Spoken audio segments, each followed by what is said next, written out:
Video right there, trying to get around, or Video picking up Pinky there, trying to get around and rotate the side using kind of the water and the path that was there. But both the Sharks and the lobby focus and the fact that the players had already established themselves in the zone meant the late rotate wasn't going to pay off. As now, look at the players are all stacked on top of each other here. We're going to hop on board with Letwick, who's going to pick up Floppa Michael. We are inside the top 50, so second placement point has gone over. Now back on board with Letwick again, trying to push through and find a second Elam. It's Rifla who's going to get down. That was the match number 3 winner, so still plenty of the top players left in this one. But they could go down if Letwick's continuing to push this advantage, but he doesn't have HP in his inventory. He's got the floppers, but no extra minis. This is not what he wanted from that loot. He was hoping for big shields, chug splashes, any more minis there, but not able to get it. Maybe wonder if Rifle was able to steal some of those away as he decides to disengage and actually ends up landing near Slick there. The Strokey down there as well. Slender, Vadil, Queasy, Payson down there as you see them panning through. Rifle, though, in a very good spot to look at anybody crash padding into zone. His shots continuing to hit here for him is just tracking beautifully through the air. Milan will fall there. Running out of AR ammo, though, so this is concerning. He's not able to pick up any of these eliminations. It's not really worth it. Yeah, he's desperately looking for the siphon because he doesn't have a big pot to take himself over. This is the half-in, half-out zone, so he's just trying to keep the players from rotating in. But as you see in the bottom right-hand corner, pretty much everyone has already made it right to the edge of the circle. So once we move into zone number 6, aka the moving zones and the late game, it's all going to be about the rotation priority. This is the late game match number 4, where all of the top players are still in it. So keep an eye on that top left corner and who's taking down who, as all of them are capable of winning this game and closing out the victory route. 40 players remaining. The zone's going to close here, and we'll have the first reveal of the moving zones. You can see Rifla, Deceptos, Seven Tor, Steelix, Bion God, all the players directly on top of each other. Floki, Thomas HD, Vato, so many players stacked right towards this edge, and nobody has priority on the zone. Everybody is going to be forced to rotate. Look in the bottom right-hand corner. Pretty much the entire lobby is on the south side, and you have to go northwest. This is going to signal a ton of early crash pads, early launch pads, and then players who don't have that utility either looking to recycle it from opponents or just branch out right away. And here it goes. The crash pads and the launch pads are out. Rifle choosing to just launch instead of recycle because he doesn't want to rely on that volatility that is the Fortnite lobby. You see, looking around and scouting everything that he can because he wants as much information as he can. SMG is out. We haven't seen any SMG plays here in competitive Fortnite because not a lot of players are prioritizing it. As an RPG is going to come through. Rifle going to take a lot of damage, and I don't know if he's going to be able to get out of this one. 29 HP. He does have mini shields in his inventory, and you see he did get out, and he is going on the aggression. He has to go forward, and he needs to realize that he's got to be careful. But he also needs this. He desperately needs to get elimination, challenging high ground there, and now dropping down. And MCS X Squeezy has just picked up a huge elimination. Deceptos going down. Anas also going down. X Squeezy got picked up right before that, but the 2 top players are now out. This is Rifle's opportunity to stamp it. Hen is out as well. That's another player who is top 6 going into it. All of the legends are dropping, and Rifle is saying, it's my opportunity to shine. He won match number 3. Can he turn it around? He picks up Slicks as well, saying, I'm the best of us right now. I will prove it. 39 points. Top 25 going through another placement threshold, but can he execute from the low ground, now hopping up into the mid ground as we get a look at the wide and everyone else rotating through, but back on board with Rifle. Already 4 eliminations and pushing for that next placement threshold at top 20 as Janice picks up Thomas. Shrimsy also going down, another point ticking over, and that's around 40 for Rifle. This is really good to see, but he's got to keep going. He can't get stuck in the zone like this. That's exactly what's happening. He's being held out. Shots come through. Not able to connect on him, and he's going to tick over to zone. 41 points is what he's finished on for this game. So anybody over 41 or close is going to look to challenge. Janus on the high ground. Ludwig in the mid ground. Tayson there as well. Smudge and Snazy. Vadil, PCH, and Scrib there. That's your top, 11, 10 players there. As Janus is looking just to spray everybody. PCH rotating through that second high position, looking to get anything going there as Interact is hiding behind Letwick there. We get a lot of wides coming through as Janice is trying to pressure down there. I believe with that pistol there, or maybe an AR, doesn't really have much to work with, it seems like, because his HP has not increased. Is Tayson going to get tagged on up? Smudge and PCH at it. Scrib trying to make their rotation through. Slender on the low ground as well as Stacey. PCH is unfortunately going to fall. Antarak going to be there as well. Vadil right now on your screen. 3 eliminations looking to make it more. 9 total players remaining. At Crashman, got floppers. Scrib is going to fall there. Vadil trying to rotate with the last little bits of mats that he's got. And he's got enough hard mats to make one more box. And then he's going to have to make a play. As everybody making plays down below. He's just trying to hold out. He doesn't want to drop down right away. Stacey going down. Nice shot there on the Tayson. It's a mythic loot there, but he's not going to be able to pick it on up. Everybody falling. Punch going down as well. Floppers being popped here. Does he have enough HP to pop and make it in his zone? The Floppers are going to help him. Letwick going to go down. He was up there near the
like everyone always has the expectation that it's possible for these players in 20th place, in 30th place to bounce back up.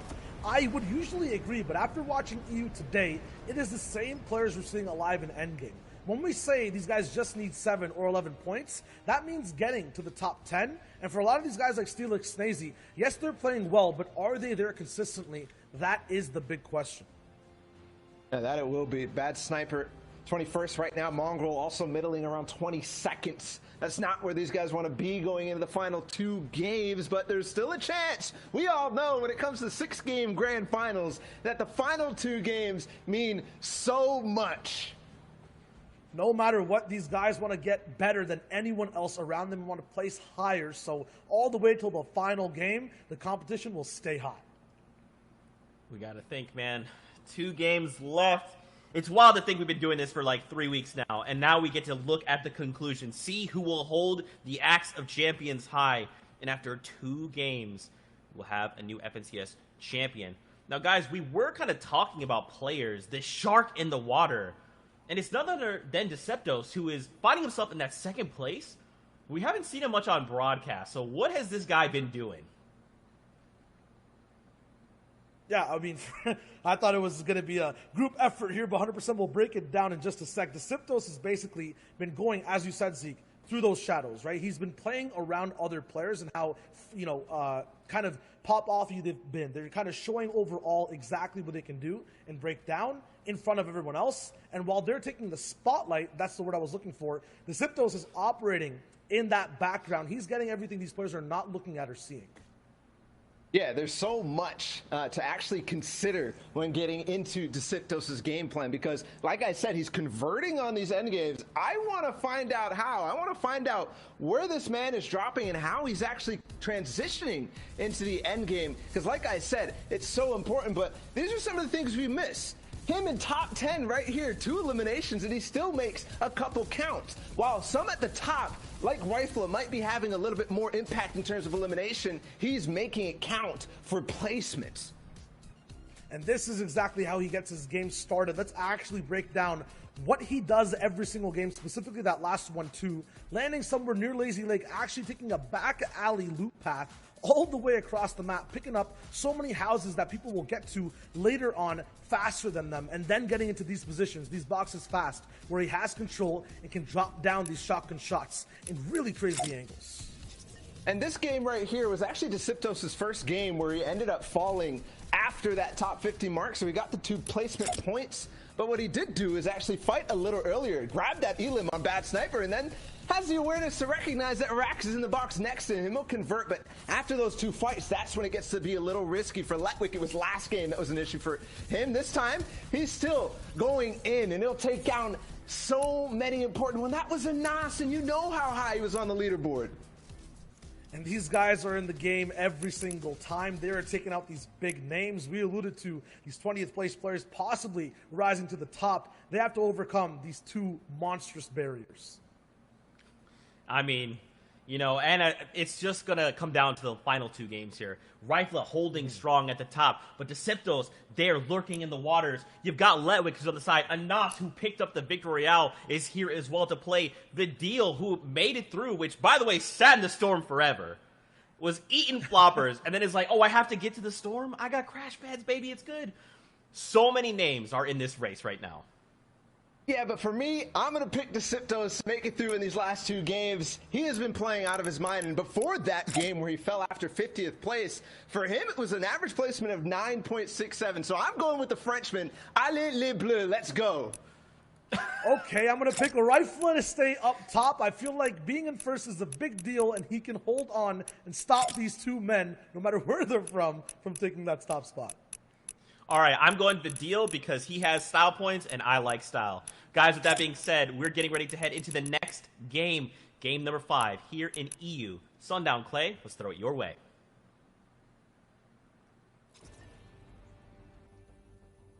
Thank you so much, gentlemen. And with just 2 games left to go, it is tightly contested at the top of the leaderboard. You see Rifle currently holding a 4-point lead just over Deceptos and Letwick, but plenty of people within striking distance still.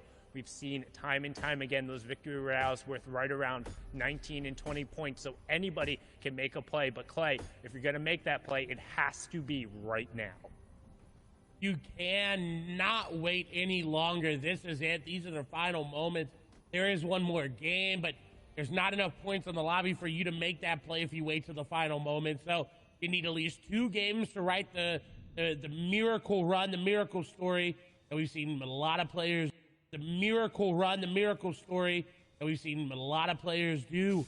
Will Rifle be able to make that happen? Noah Riley trying to make his run up the top of the leaderboard as well. Rifle, though, is relatively uncontested other than he's got 2 people there, but with the way Frenzy's built, you can be contested and never see your opponent. Yeah, there's so many opportunities for you to break sight lines, get through. You can also see Llama tagged up. Llama 210 over there. Chat calling it out. Everyone, there's plenty of opportunities to get through. And Rifle is going to be super thankful for that. The Llama coming through is such a big influx of not only materials, but key end game items that really enable you to go through, especially getting that launch pad. But now you can see engagement going on over here with Supremacy's Floki and Flecken. Who will be the better F as they fight it out here?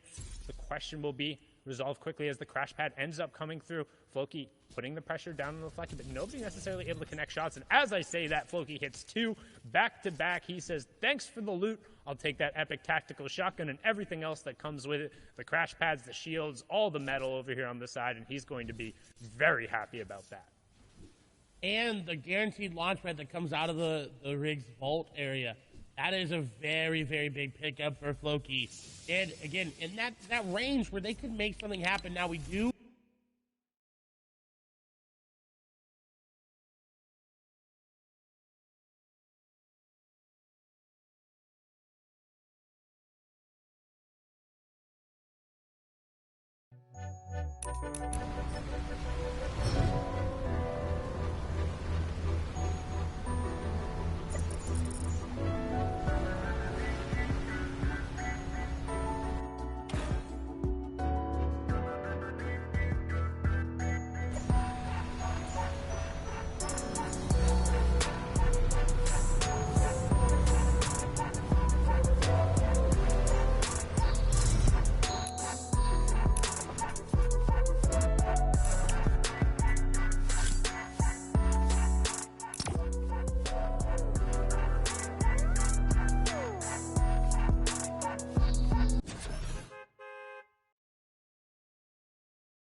with.